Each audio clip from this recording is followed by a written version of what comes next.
네, 레전드에게 듣는다 시간입니다. 전설적인 투자가의 투자 기법을 통해서 주식시장의 전략을 세워볼 수 있는 그 시간입니다. 수요일의 전문가는 하승훈 전문가입니다. 전문가님 안녕하세요. 네, 안녕하세요. 하승훈입니다. 반갑습니다. 네, 자, 오늘도 윌리엄 오닐의 투자 철학이 궁금해집니다. 이야기 시작해 주시죠. 네, 최근에 내일 이제 우리 시간으로 내일 새벽 FOMC를 앞두고 시장이 하락을 하다가 오늘 좀 상승이 나오고 있습니다.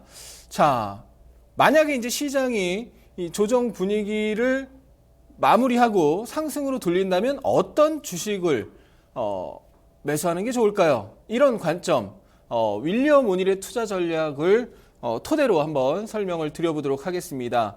지난 시간에 상대 강도에 대해서 설명을 드렸는데 조금 처음 접하는 개념이다 보니까 생소하다, 어렵다라고 느끼신 분들도 계신 것 같습니다. 그래서 그 부분에 대한 설명을 좀 더 쉽게 실제 우리 시장에서 쉽게 적용할 수 있는 것을 말씀을 드려볼게요. 자, 윌리엄 오닐은 성장주 투자의 대가인데 그 중에서 이제 성장주를 선도주와 후발주냐를 구별해서 주도주, 선도주에만 집중을 해야 된다라는 게 이게 대원칙 중에 하나입니다. 그래서 그런 선도주를 구별할 때 한 가지 기준이 뭐냐? 상대 강도가 최소한 80 이상인 종목을 선택을 해야 된다.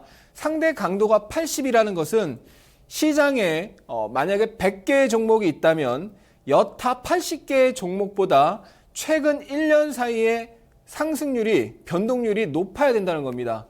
그러니까 상위 80이라는 건 상위 20% 이내에 들어가는 종목을 의미하는 거죠. 근데 이게 쉽게 이 방법을 적용하는 방법을 잠시 후에 차트로 말씀을 드리고요.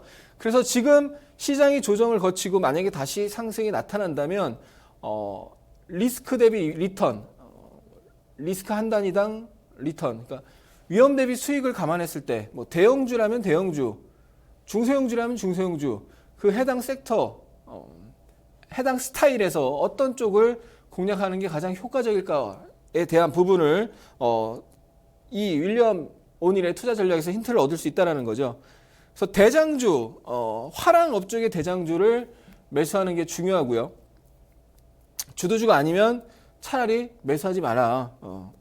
우리 개인 투자자분들, 상당수 분들이 계좌에 현금이 있으면 주도주가 이미 올라가서 바닥에 있는 후발주, 지지부진한 종목을 매수하는 경우가 있는데 아예 매수하지 말라는 거죠. 그래서 소외되어 있는 그런 주식은 매수하지 말고 주도주와 소외주를 구분하는 방법이 좀 전에 말씀드린 그 상대 강도인데요. 자, 이 부분을 좀 더 자세하게 차트로 설명을 드려보겠습니다. 지난 11월 16일 날 코스피가 저점을 찍고 11월 말까지 상승을 했죠. 그리고 12월 들어서 하락을 하다가 오늘 지금 상승이 나오고 있는데요. 자, 11월 16일과 제가 자료를 만든 어제를 기준으로 두 시점을 비교를 해서 한번 설명을 드려보겠습니다. 윌리엄 오닐의 상대 강도는 최근 1년간의 상승률, 변동률을 비교하는 겁니다. 그래서 최근 1년간 상승률이 여타 80%의 종목보다 높이 있는 그런 종목이 상대 강도가 높은 종목이고 그 종목들 내에서 종목을 선택을 해야 된다라는 건데요. 간단하게 차트를 한번 보겠습니다. 꼭 1년이 아니어도 상관없습니다. 최근 수개월 내에 어떤 파동이 있습니다. 파동의 고점과 저점을 체크하는 거죠. 자, 상반기에 작년 12월, 올해 1월에 저점을 형성하고 코스피 같은 경우는 4월 24일까지 쭉 상승이 나왔습니다. 4월 24일에 고점을 찍고 8월 24일까지 하락이 나왔죠. 그다음 11월 16일, 11월 달 들어서 16일까지 하락을 했는데 16일 이후에 11월 말, 12월 초까지 상승이 나왔죠. 그러면 이 상승을 기대하고 주식을 매수한다고 했을 때 어떤 것을 매수하느냐? 시장과 비교를 하는 거죠. 시장이 저점 대비 얼마나 지금 올라와 있느냐? 최근에 중요한 저점 대비 얼마나 올라와 있느냐? 또 시장이 최근 1년 6개월 사이에 중요한 고점 대비 얼마나 내려와 있느냐? 이걸 보는 겁니다.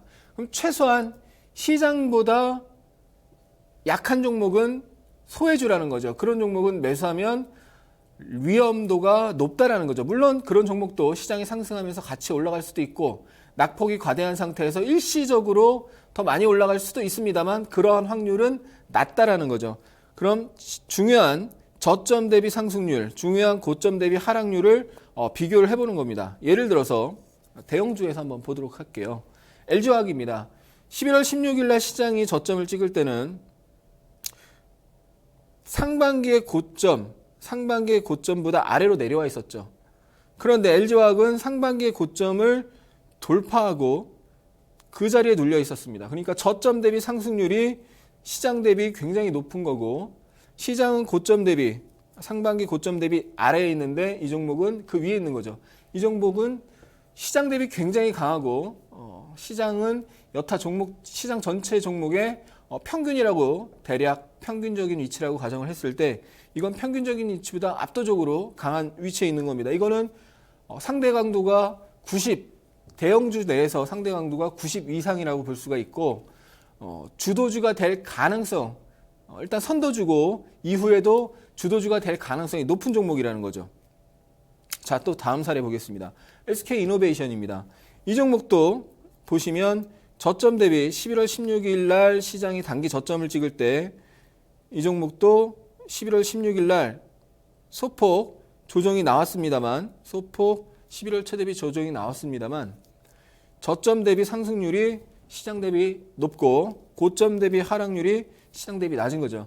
그러면 시장에 윌리엄 오닐처럼 시장의 모든 종목의 상대 강도를 구하지 않아도 주요 종목들을 토대로 시장 대비 중요 저점과 고점을 비교해 보면 이게 상대 강도가 높은 종목인지 낮은 종목인지 알 수가 있다라는 거죠. 자, 그럼 좀 전에 SK이노베이션은 상대 강도가 LG화학보다는 낮지만 시장 대비 높은 한 80 정도의 종목이라고 볼 수가 있고요. 포스코입니다. 포스코는 11월 16일 날 저점을 기록하고 있습니다. 그러니까 시장은 8월 24일 저점 대비 이만큼 올라와 있는 상태였는데 포스코는 고점 대비 완전 내려와 있고 저점 대비로도 전혀 상승이 없습니다. 이거는 상대 강도가 거의 바닥에 있는 거죠. 한 상대 강도가 10이나 20에 위치하고 있고 여타 대형주들보다 거의 낮은 위치를 기록하고 있다. 이 낮기 때문에 싸다라고 볼 수도 있지만 장기적으로 보면 쌀 수도 있습니다. 하지만 지금 이렇게 낮은 위치에 있다는 건 저가 메리트가 있을 수 있음에도 불구하고 외국인이나 기관이나 어떤 스마트머니가 매수를 하고 있지 않다라는 의미이고 매수를 하지 않고 있는 이유는 간단합니다. 지금 다음 분기, 다다음 분기 실적이 개선될 가능성이 높지 않다라고 판단을 내리고 있는 거죠. 자, 현대건설도 보겠습니다. 11월 16일 날 주가가 하락을 해서 거의 8월, 9월 저점 수준까지 내려가 있습니다. 그러면 시장 대비 낮은 위치이고 여타 대형주 대비로도 낮은 위치라는 걸 알 수가 있습니다. 상대 강도가 10에서 20 정도 계산하지 않아도 10에서 20 정도 된다는 걸 알 수가 있죠.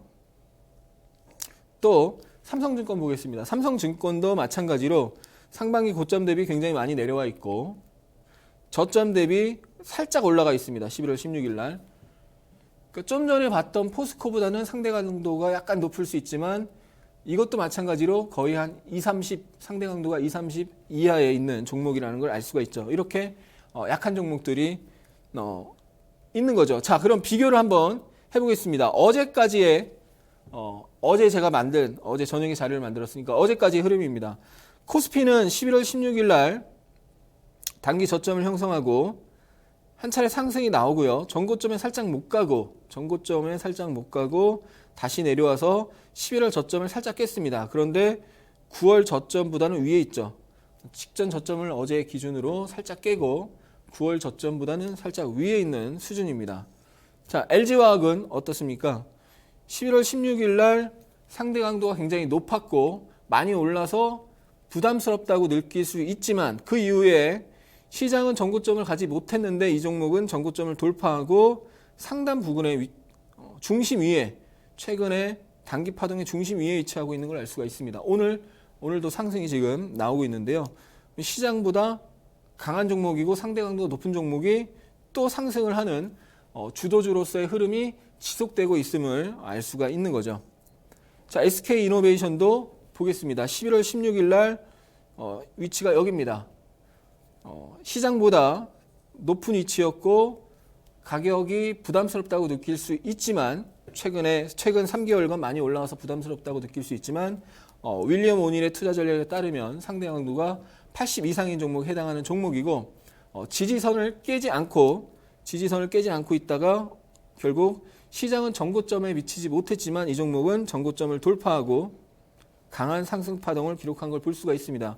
그리고 상대적으로 조정이 완만하게 나왔죠. 시장은 전고점에 가지 못하고 전저점을 깼지만 이 종목은 전고점을 확 뛰어넘고 지금 그 전고점이었던 자리 부근에 어제 기준으로 내려왔고 오늘 강한 상승이 나오고 있습니다. 자, 이것이 주는 것은 마찬가지죠. 지금 조정을 거치고 나서 오늘 밤 이제 FOMC가 우리 시간으로는 내일 새벽이죠. FOMC가 나오고 나서 결과가 나오고 나서 또 옐런 의장이 어떤 코멘트를 하는지에 따라서 미국 시장이 그것을 반영을 할 거고 내일 우리 시장이 반영이 될 텐데 최근에 조정이 나온 상태에서 다시 시장이 올라간다면 어떤 종목들을 공략을 해야 되느냐 이렇게 상대 강도가 높은 종목을 공략을 하는 것이 확률적으로 더 수익 내기가 좋다라는 거고요. 자, 아까 봤던 포스코입니다. 11월 16일 날 저점을 형성하고 시장이 반등을 하면서 이 종목도 반등을 하긴 했습니다. 반등을 하긴 했지만 반등이 약했고요. 그리고 나서 다시 신저가, 저가를 깨는 그런 신저가의 흐름을 보이고 있죠. 그러니까 많이 내렸다고 사게 되면 그 중에 많이 내린 종목 중에 변화의 흐름이 어떤 변화가 나타나면서 세게 올라가는 종목도 있습니다. 있는데 그런 가능성이 그런 10개 중에 그런 종목은 한두 개, 두세 개로 가능성이 낮다는 거죠. 대신에 앞에서 봤던 상대 강도가 높은 종목들이 그런 추가로 또 상승이 나올 가능성이 10개 중에 8, 9개로 확률이 높다라는 거고요. 자, 또 현대건설 한번 보겠습니다. 11월 16일 날 저점에서 시장과 함께 반등이 나왔습니다만 그렇지만 시장은 9월 저점 위에서 하락을 멈췄는데 이 종목은 신저가를 기록하면서 지금 하락이 나온 상태죠. 자, 삼성증권도 11월 16일 날 저점을 형성하고 반등을 했지만 역시나 신저가를 기록하는 모습을 보였고요. 그래서 이렇게 단순히 많이 빠졌다고 매수하게 되면 시장이 올라갈 때 기술적 반등은 나오지만 그 이후에 추가 하락이 세게 나올 가능성이 높기 때문에 조심해야 된다는 거고 바닥을 잡으려고 하면 안 되고 바닥을 최저점에서 살려고 하면 지하 2층, 지하 3층이 나올 가능성이 있다라는 거고요. 바닥을 확인하고 돌린 종목이 강하게 돌린 종목 실적 개선이 명확해지면서 실적 개선의 가능성이 높아지면서 강하게 돌린 종목 또는 실적 발표를 하면서 강하게 돌린 종목 그런 종목이 강하게 돌리는 이후에 눌림이 나올 때 매수하는 것이 정석 투자라는 거죠. 자, 비교를 한번 해보겠습니다. 제가 종목명은 가려놨습니다. 자, 지금 어제까지의 차트입니다. 이 종목은 최근에 박스권을 그리다가 한 5개월 정도 박스권을 그리다가 12월 들어서 신고가 돌파를 하고 완만하게 조정이 나온 상태입니다. 상대 강도가 굉장히 높겠죠. 코스닥 종목인데 코스닥은 거의 8, 9월 저점까지 내려갔었죠. 그때 이 종목은 오히려 신고가를 내고 살짝 조정이 나온 상태고요. 상대 강도가 거의 한 95 정도라고 볼 수가 있고요. B 종목 보겠습니다. 이 종목은 11월 중순부터 11월 말까지 기술적 반등이 약하게 나왔지만 저점, 신저가를 기록하면서 깨고 내려갔습니다. 상대 강도가 10 이하라고 볼 수가 있는데요. 그러면 A 종목, 좀 전에 봤던 A 종목과 B 종목 중에 향후 뭐 일주일, 한 달 혹은 세 달 정도까지를 봤을 때 어떤 종목이 투자하기에 더 좋을까요? 지금까지 설명을 들으셨으면 다들 지금까지의 설명대로라면 A 종목이라는 거죠. 네. 그래서 A 종목하고 B 종목을 비교해 보면 자, 강하게 상승하고 완만하게 조정이 나온 종목을 매수하는 것이 추가 상승이 나올 가능성이 높다. 이전에 강하게 하락하고 반등이 나왔지만 또 강하게 하락하고 약하게 올라가는 이런 종목은 추가 하락이 나올 가능성이 높다는 겁니다. 그럼 이 종목은 B종목은 실적이 바닥을 찍고 터닝한다던가 아니면 지금 당장 실적 터닝하지 않더라도 향후에 실적이 터닝할 가능성이 높다라는 어떤 강력한 모멘텀, 섹터에 큰 변화가 발생한다던가 기업에 큰 변화가 발생하는 그런 것이 나오기 전까지는 접근하면 안 된다라는 거고, A 종목은 상승 추세가 살아있고 또 수급도 계속 들어오고 있는 종목입니다. 성장 모멘텀이 있고요. 그러니까 A 종목을 지금 시장이 빠진 상태에서, 물론 오늘 상승이 나오고 있지만 시장이 빠지면서 조정이 이렇게 최근에 나왔는데 이 A 종목을 공략을 해야 된다는 겁니다. A 종목은 참고로 오스템 임플란트고요.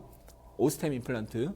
B 종목은 파라다이스입니다. 네, 참고를 하시고요. 자, 또 어제 이제 또 제가 자료를 만들 때 하나케미칼이 24,000원을 찍고 아래 꼬리를 달고 올라왔는데, 자, 하나케미칼이 상승을 세게 하고 조정을 받았지만 전저점 부근에서 지키고 상승하고 또 조정을 받았지만 또 이렇게 돌파하는 모습이 나왔습니다.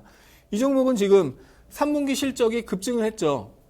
그리고 태양광 업황이 개선될 가능성이 높은 그런 상황에서 조정을 받았습니다. 시장이 빠지면서 조정을 받은 거죠. 이런 종목을 상승이 강하게 나오고 시장이 빠지면서 조정이 나오고 있는 종목을 매수하는 것이 성공 투자의 지름길이다라는 겁니다. 자, 정리를 해드리겠습니다.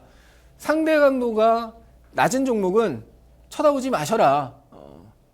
상대 강도가 낮은 종목은 지금 당장 쳐다보지 말고, 싸더라도 쳐다보지 말고, 변화가 펀더멘털상 변화, 향후 성장 모멘텀이 강력하게 부각되면서 수급의 강력한 변화, 시세의 강력한 변화가 나타나기 전까지는 접근하지 마시고, 상대 강도가 높은 종목을 높은 종목 중에서 리스트업을 하시고 그 중에서 선택을 하시라는 거고, 시장이 최근에 조정을 받다가 오늘 강하게 상승이 나오고 있는데 이 상승 초기에 시장 조정 국면에서 벗어날 때 가장 먼저 반등하는, 가장 세게 올라가는 성장주를 공략하는 것이 그 상승, 조정 이후의 상승 파동에서 가장 확률이 높은 성공 투자의 길이다라는 부분 꼭 기억하시고, 이 조정에서 벗어나는 이 초기 구간에 집중을 하시는 것이 좋겠습니다. 오늘은 여기까지 하고 다음 주에 또 찾아뵙도록 하겠습니다. 감사합니다.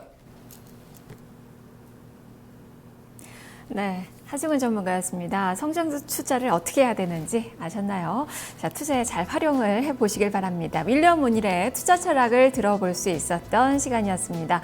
레전드를 듣는다까지 해서 오늘 이 시간 여기서 마무리 짓겠습니다. 오후 시간도 성공 투자하시고요. 저는 내일 다시 찾아오겠습니다. 시청해주신 여러분 고맙습니다.